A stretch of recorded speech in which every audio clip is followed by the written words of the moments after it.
Muito bem, este é o Conexão Futura aqui na tela do canal Futura na TV. Também estamos na internet, saiba tudo sobre o nosso programa acessando o site que está aí na sua tela, que é futura.org.br/Conexão Futura. Aí você encontra os nossos episódios mais recentes para assistir quantas vezes quiser, para compartilhar nas suas redes sociais e, claro, acompanhar as nossas novidades aqui clicando nos nossos perfis no Facebook, no Twitter e também no YouTube. E o Brasil está na 69ª posição de um ranking que compara 128 países em índices de inovação. O levantamento é da Organização Mundial de Propriedade Intelectual, uma das 16 agências especializadas da ONU. Entre os mais inovadores deste ano estão Japão, Estados Unidos, Reino Unido e Alemanha. Na posição 44, o Chile é o país mais bem classificado na América Latina e Caribe. E o relatório sugere que aqui na América Latina, especialmente o Brasil, entrou em um momento de turbulência econômica e precisa superar restrições políticas e econômicas de curto prazo e redobrar seus compromissos com a inovação no longo prazo. Mas e aí, afinal, o que falta para impulsionar as inovações e as pesquisas no nosso país? Esse é o tema do nosso bate-papo de hoje. Então, para essa conversa, a gente recebe aqui no estúdio o Fabiano Galindo, que é gerente de desenvolvimento e inovação da Firjan. Bem-vindo, Fabiano. Tudo bem? Tudo bom? Boa tarde. Obrigado por estar aqui conosco. Também aqui ao meu lado está o Alexandre Linhares, que é professor da FGV EBAP. Obrigado pela presença. Obrigado. Também conosco aqui no estúdio está o Marcos Sintra, que é presidente da FINEP. Bem-vindo, Marcos. Prazer estar com vocês. Prazer é nosso. E você em casa, como sempre, também é nosso convidado para ouvir nosso bate-papo e refletir aí sobre esse assunto que reflete aí, sem dúvida, na vida de todos nós, né? Inovação vai significar emprego, geração de renda, qualidade de vida aí para toda a nossa população.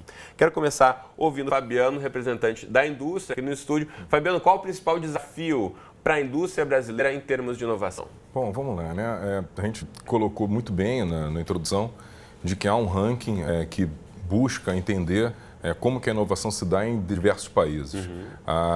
E a gente está numa posição não muito confortável, uma posição que a gente gostaria de estar galgando nos próximos anos.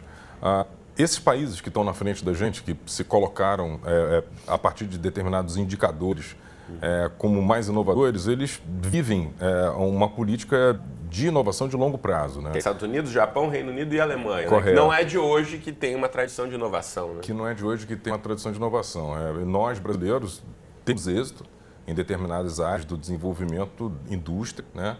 Nós temos empresas como Embraer, como Vale, Petrobras, a própria Embrapa, que é um grande exercício de inovação na área de agronegócios que são frutos de políticas de longo prazo, são frutos de decisões acertadas tomadas pelo governo, pelas empresas, pelas agências de fomento, pelas instituições financeiras em prol de um determinado caminho, e nisso nós somos exitosos. O que falta talvez seja isso, seja entendimento de que inovação ela não é um resultado de práticas imediatistas, é o resultado de um exercício pactuado na sociedade de diversos atores que, em prol de algum caminho que o governo diz para a gente que, olha, vamos seguir nesse lado aqui, nesse caminho, a gente passa a conduzir, né? O governo criando as ondas de inovação e as empresas, universidades, a gente surfando essa onda numa determinada direção.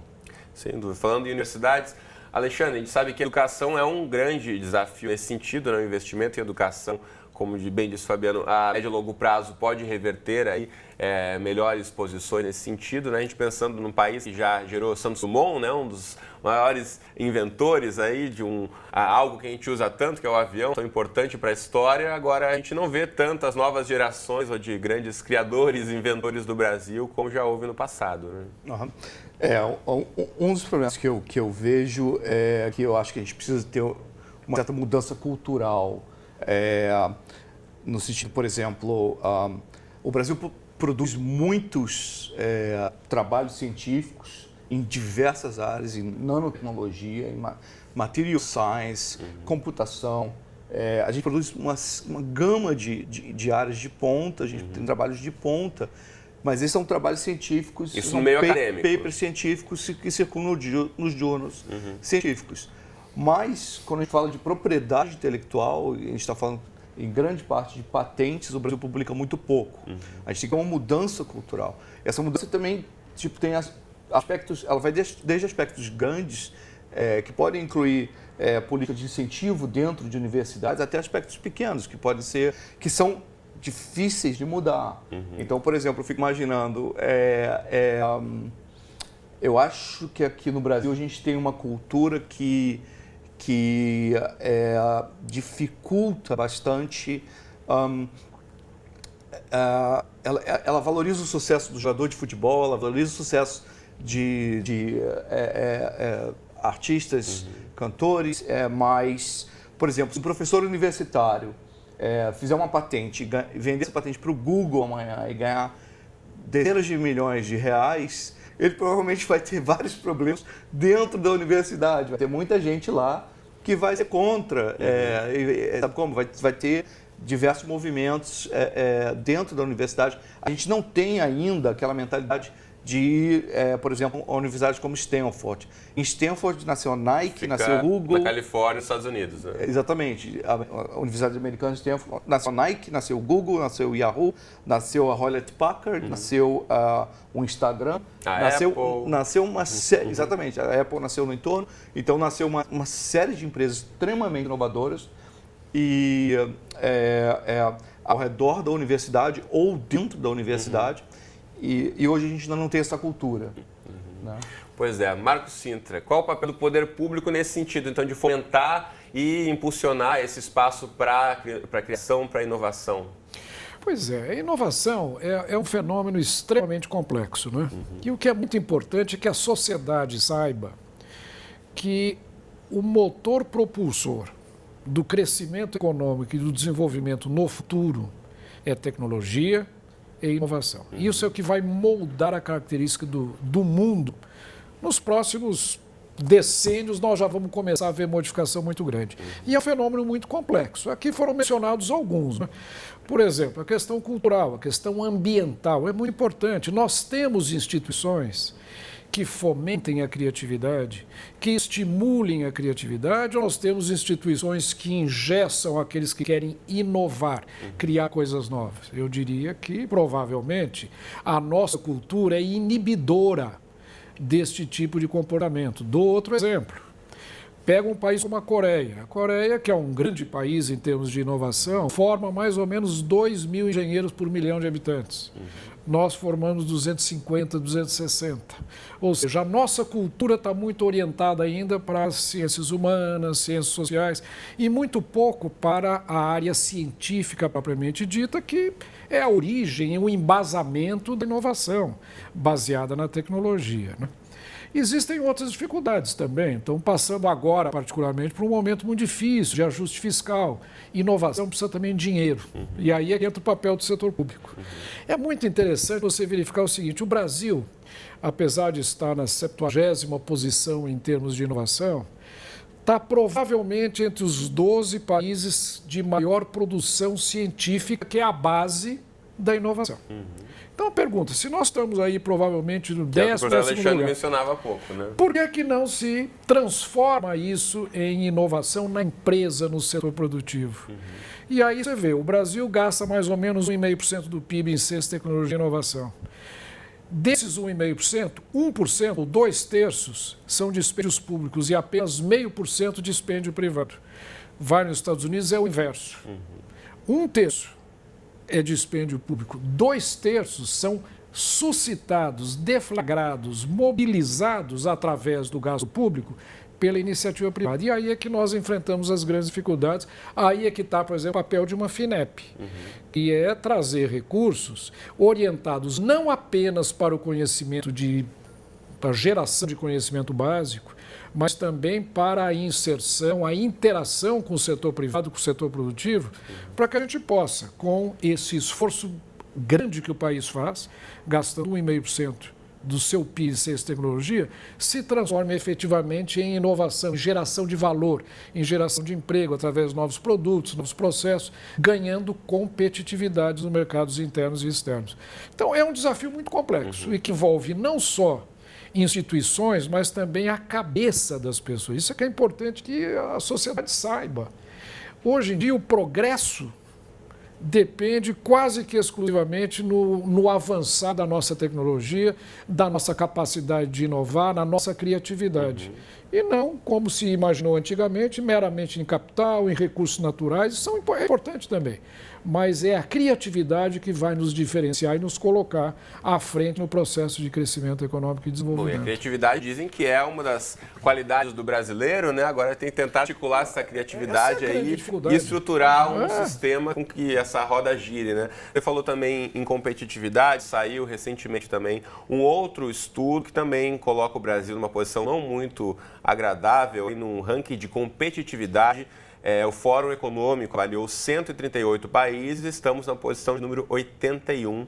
Aqui tem uns outros países lá, na verdade, entre os 4, só os Estados Unidos estão, que consta na outra lista também que está entre os 4, aí consta aqui Suíça, Singapura, Estados Unidos e Holanda, em nível de competitividade, que faz aí um belo par com a inovação para gerar a economia de um país. Agora, Fabiana, a gente falando no ponto que foi levantado aqui pelos nossos outros entrevistados, em relação à criação acadêmica, a produção de conteúdo no nosso país, isso aplicado na indústria, ou isso saindo do papel, ou deixando de circular apenas no meio acadêmico para, de fato, virar uma patente, um produto. Qual é a grande dificuldade nesse sentido, na sua opinião? Na verdade, a gente tem 3 atores aqui, né, representados, né, muito bem pelo Canal Futura. Vocês trouxeram o governo, um representante do governo, um representante da área acadêmica, das universidades, centros de pesquisa, e um representante das indústrias, que é o que faz a roda girar, o que faz a tradução do conhecimento científico-tecnológico das universidades em produtos. Exato. Que então, a nossa ideia é tentar renda. entender de forma mais completa, né? Que a gente sabe que é um assunto complexo até para a população poder compreender. Porque, assim, são 3 atores que, trabalhando em conjunto, eles permitem, sim, a tradução do conhecimento acadêmico em produtos, serviços, negócios, que aqueles que estão nos escutando vão um dia exercer parte da engrenagem dessa máquina. O timing é diferente. A nossa preocupação como indústria é uma função que muitas vezes dizem até que social, é uma função de pegar um cidadão brasileiro e torná-lo produtivo, dar a ele ferramentas, dar a ele condições de que o exercício do trabalho dele gere renda, gere imposto, gere o Brasil andar. E a gente tem desafios que se dão para ontem. Então, muitas empresas que a gente orienta aqui no estado do Rio de Janeiro e outros colegas de outras federações orientam no Brasil como um todo, estão vivendo dia a dia. E problemas até muitas vezes que não são do futuro, são do passado. Então, a gente tem essa realidade com um outro universo, que é do mundo acadêmico, que o timing é diferente, né? A produção de conhecimento, como já foi aqui colocado, a infraestrutura, né, que vai subir e vai se transformar em produto no futuro, muitas vezes ela se dá durante anos. A gente tem pesquisadores hoje no Brasil que estão pensando o Brasil do futuro, né? O que nós seremos bons daqui a 20 anos. Então, universidades como COP, USP, PUC do Rio de Janeiro, que dispensa apresentação, eles estão no dia a dia deles esse. A questão é fazer o diálogo, fazer o casamento, de como que essa ideia que está nascendo da universidade, dos bancos escolares, dos laboratórios públicos, elas vão chegar na empresa e vão se traduzir em produtos para a sociedade. Esse interlúdio, né, esse diálogo, ele foi bastante irrigado nos últimos anos. Nós, brasileiros, somos exitosos na criação desses modelos. Então, a gente tem aqui um representante do governo, de uma agência partícipe desse processo, 48 anos, né, exercício da FINEP. No Brasil, ela conseguiu traduzir o conhecimento científico em produto tecnológico no mercado dentro das nossas indústrias. O que a gente precisa é a manutenção disso, né? A lei de inovação aqui no Brasil. Quer dizer, o Brasil, mesmo estando numa posição não muito favorável no ranking, nós temos a inovação como uma preocupação e é tão importante que tem uma lei, né? Então, hoje, todo o brasileiro que está acompanhando a gente pela televisão, ele pode buscar a lei de inovação e ele vai ver que nós, brasileiros, temos uma lei que premiou, né, o exercício disso. Recursos públicos podem ser colocados dentro das nossas empresas, dentro das nossas indústrias, buscando conhecimento científico e tecnológico dentro da universidade para traduzi-los em produto no mercado. A questão é que a lei ela foi publicada em 2004. A partir de 2005, ela passou a funcionar através da FINEP, que representada, muito bem representada, ela foi irrigado, né, com recursos até muitas vezes não reembolsáveis. Imagina você que uma empresa que está querendo colocar um produto novo no mercado com o apoio da universidade ou centro de pesquisa, ela vai pleitear recursos junto à FINEP e não vai pagar de volta. Ela vai ter, sim, o exercício pleno daquele produto, né, na sua indústria. E o resultado dele, agências de fomento com a FINEP, elas acreditam que será no movimento da economia brasileira. Então, acho que o que a gente precisa é a manutenção dessa política, né? E são coisas de longo prazo. Eu tive uma belíssima apresentação de um representante da Embraer, junto à Firjan, no qual ele mostrou que a Embraer, que é exitosa, hoje a rainha da Inglaterra, a rainha Elizabeth, diz que ela viaja no interior da Europa com aviões Embraer, aviões nossos, né? Que é um fato que a gente tem que comemorar bastante. Mas a Embraer ela foi criada nos idos de 1946, através da criação do CTA, Centro Técnico Aeronáutico, depois o ITA, Instituto Tecnológico da Aeronáutica, depois criou-se a Embraer. Ela foi pública durante 50 anos, só em 96 ela foi privatizada. Então é um exercício lento, gradual, mas que com bastante êxito, né? E brasileiros que estão hoje no Brasil e no mundo fazendo aviões voarem, cidadãos voarem no mundo inteiro. Agora, uma questão importante que você mencionou também, o Marcos falou da Coreia, por exemplo, né, que a gente sabe que é um país que teve um plano também a médio e longo prazo de investimento em educação básica.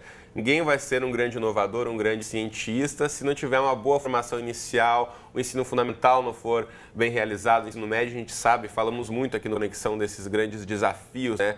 Primeiro, colocamos as crianças e adolescentes na escola, agora a qualidade, o que se faz com esse tempo da criança e do adolescente lá dentro, uma formação qualificada, acho que esse tem que ser também um dos grandes importantes, uma das grandes prioridades para a gente nos próximos anos, para a gente formar de fato, né? Quem sabe daqui a 20, 30 anos sermos tão competitivos como a Coreia. Como é que você vê isso dentro do meio acadêmico, professor, em relação aos os alunos que chegam, na verdade, ao ensino superior já são muito poucos, né? A gente sabe também da existência do ensino técnico no Brasil, que também serve a uma formação importante, mas a gente poderia formar mais criadores e inovadores, né? Não. Eu acho que aqui no Brasil a gente gosta muito de inauguração e gosta muito pouco de manutenção, né? E no caso de inovação na academia, a gente precisa muito mais de manutenção do que de inauguração. Então, por exemplo, nos Estados Unidos, uma coisa que acontece no Brasil, então, se eu me lembro bem, tem em Florianópolis um parque tecnológico, você tem um parque tecnológico aqui em Campinas, um outro em Curitiba, etc. Tem muitas universidades que criam as suas incubadoras de novas empresas. Exatamente. A gente está estudando a possibilidade de criar uma na FGV aqui do Rio. E o que eu acho que é uma ilusão, por exemplo, ninguém fez um decreto Steve Jobs para formar o Steve Jobs. A Apple nasceu dentro de uma garagem nos Estados Unidos, não tinha parque tecnológico, nem com o Gates e nem com o pessoal do Google, que fizeram com computadores velhos que eles montaram dentro da Universidade de Stanford. Então, o parque tecnológico ele nasce depois, ele é uma coisa que aparece depois do sucesso comercial e não uma coisa que venha antes. Então, eu acho que essa dinâmica no Brasil, a gente tem que ter regras. Um dos problemas que eu acho que a gente tem que é grave é a nossa perspectiva de planejamento, o nosso horizonte de planejamento, até onde a gente pensa. E, por exemplo, na época da hiperinflação, o horizonte do planejamento era o próximo dia, né? Porque ninguém sabe quanto é que vai ser o jantar. E, então, o horizonte do planejamento do empresário foi muito reduzido. E a gente está colhendo ainda um pouco os reflexos dessa falta de planejamento nas décadas anteriores. Exatamente. A gente está pagando preço de coisas que foram feitas décadas atrás.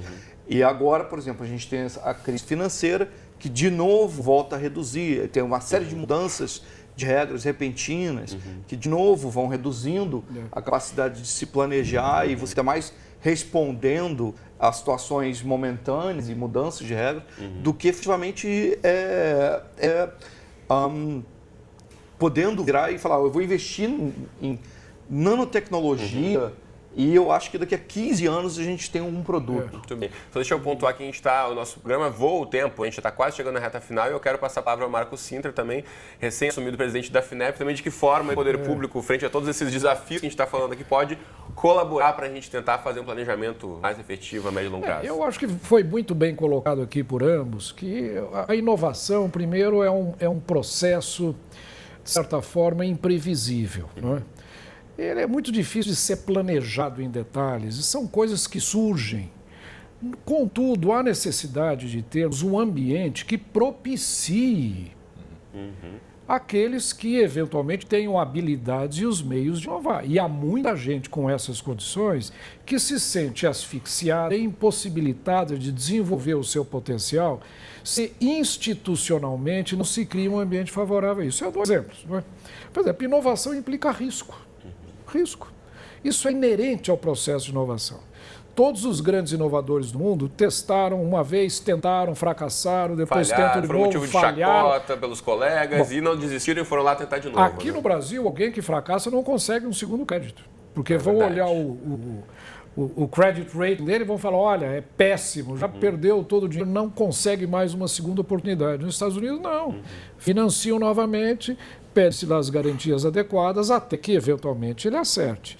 Então, veja, são instituições que precisam se ajustar a essa perspectiva. Inovação é risco. A longo prazo, o sucesso vai ser maior do que os fracassos. Isso não há dúvida nenhuma. Mas existem esses empecilhos momentâneos que têm que ser superados. Outra coisa, inovação depende, é feita pelas empresas. As empresas é que vão efetivamente aplicar o conhecimento, gerar novos produtos, ganhar competitividade, exportar, mas depende da geração do conhecimento básico feito pela universidade, pelos laboratórios públicos ou privados.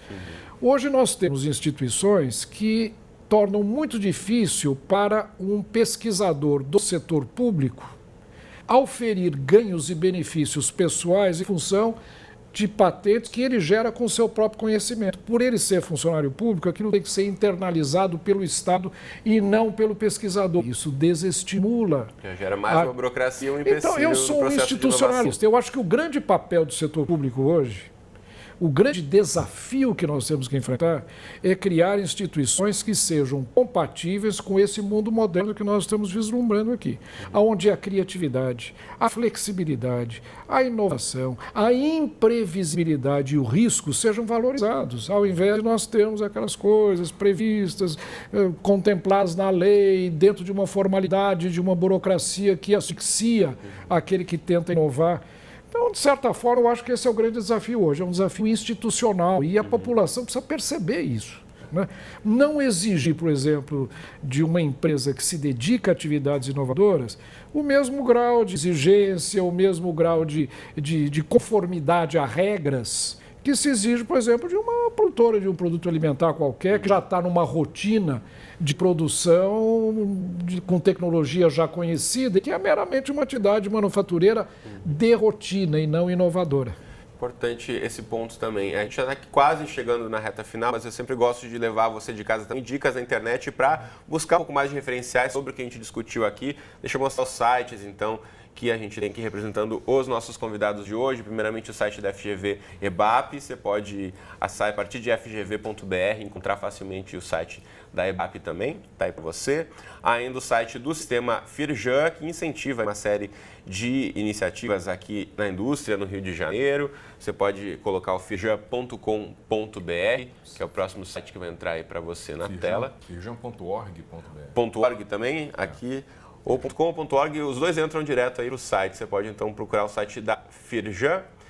Ainda o site da FINEP, que quando eu colocar aqui para você, você vai ver que já aparece, tem um projeto inovador, então selecione aqui o perfil, veja como a FINEP, quem sabe, pode ajudar aí a financiar e a tomar aí os primeiros passos do seu projeto, então finep.gov.br.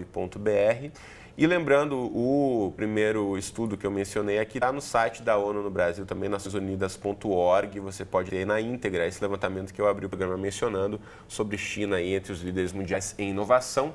O Brasil perdendo para latino-americanos, mas quem sabe a gente consegue reverter essa situação aí. Importante, como já dissemos aqui, é o planejamento e o investimento, acho que em educação básica, né?